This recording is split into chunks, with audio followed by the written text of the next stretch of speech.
Hello po mga konsyuraka, magandang umaga po ulit sa inyo lahat. Nandito po ulit ang inyong kakonsyurakang si Benny, nagbabalik at syempre ang BS Hernandez 19 TV po. Welcome back po muli dito sa aking channel. Nga pala, may content po pala tayo. Ang content po pala natin ngayon na meron po kasi tayong power tools na bagong gamit ngayon. Sa wakas, nagkaroon na po tayo. Ito nga po ang chipping gun nga po. Ayan, demolition hammer nga po, demolition breaker. Ayan, magagamit po natin ito pambakbak sa mga tiles, semento, pader, ayan, buhos. Ayan, nagpabili na po tayo sa ating amo para meron po tayong magamit. Sa wakas, nagkaroon na po tayo. Ayan nga po. Ayan, bagong-bago. Ang tatak po, Inco. Okay na rin po ito. Importante, meron po tayong gamit na magagamit na. Meron na tayong makakatulong sa ating trabaho nga po. Ayan, ito po ang kasama niya. Merong oil, pambukas. Yun. Dito po ilalagay yung langis. Ay, grasa po. Nilalagyan po ng grasa yan dyan. Grasa po yun doon mga konsyurak. Ito naman po ang bahala nga. Ayan, pointed. Bali, dalawang bala po yung kasama. Yung una nga po yung pointed, tapos ito po yung flat. Vlog natin yan, maalay mo, mapanood ng info. Ayan. Sige, ako magpo-provide ng mga ibang gamit. Basta, i-promote mo dyan yung mga natin. Ayos. May try po natin.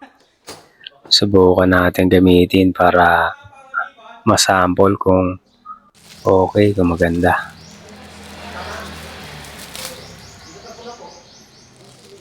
Ito yung pinaka-manual po. Ayan, basahin na lang po natin yan kung paano gagamitin na syempre yung maintenance nga. Tapos may kasama rin pong isang paris ng carbon brush nga.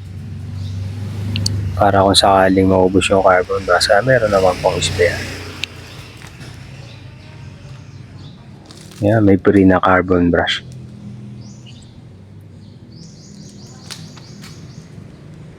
Bale, ang watts po nito 1,300 watts. Tapos may timbang po na 7.5 kilos pa yata. Ayan. Ayan nga po, sinubukan na ni Papa sa concrete gutter. Ayos na.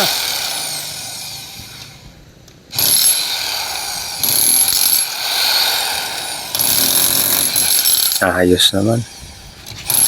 Ang ganda.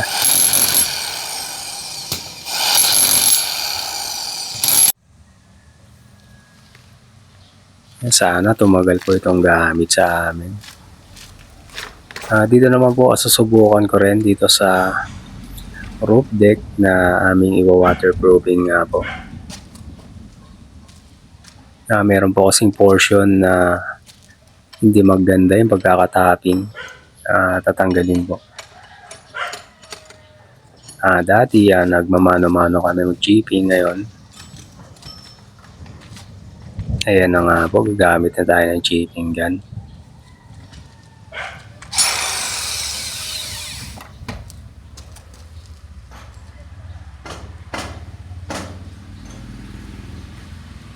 Iyo.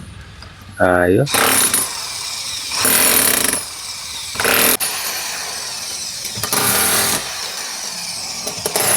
Maganda siya gamitin. Kasi nga po, bago pa. Malalaman natin sa mga susunod na araw at sa mga susunod na project. Tatagal po ito. Sana tumagal. Ayan nga. Bale itong roof deck na ito nga po ay waterproofing namin. Yan, tapos si Papa nga po kanina ay nagbabakbak sa gutter. Dadagdagan po ng additional na downspout po yung concrete gutter para hindi po mabarahan at syempre hindi pa magbara nga po yung concrete gutter. Ayos. So paano mga construct? Hanggang sa next video vlog po natin, update ko na lang kayo dito sa mga po namin project na waterproofing nga po sa roof deck at repair po ng concrete gutter nga po, dadagdagan ng downspout. Hindi po, syempre huwag niyo po kalimutan mag-like, share, subscribe at click niyo po yung notification bell para update kayo sa mga next na video vlog ko pa pong mga gawin. Bye bye po, God bless, thank you.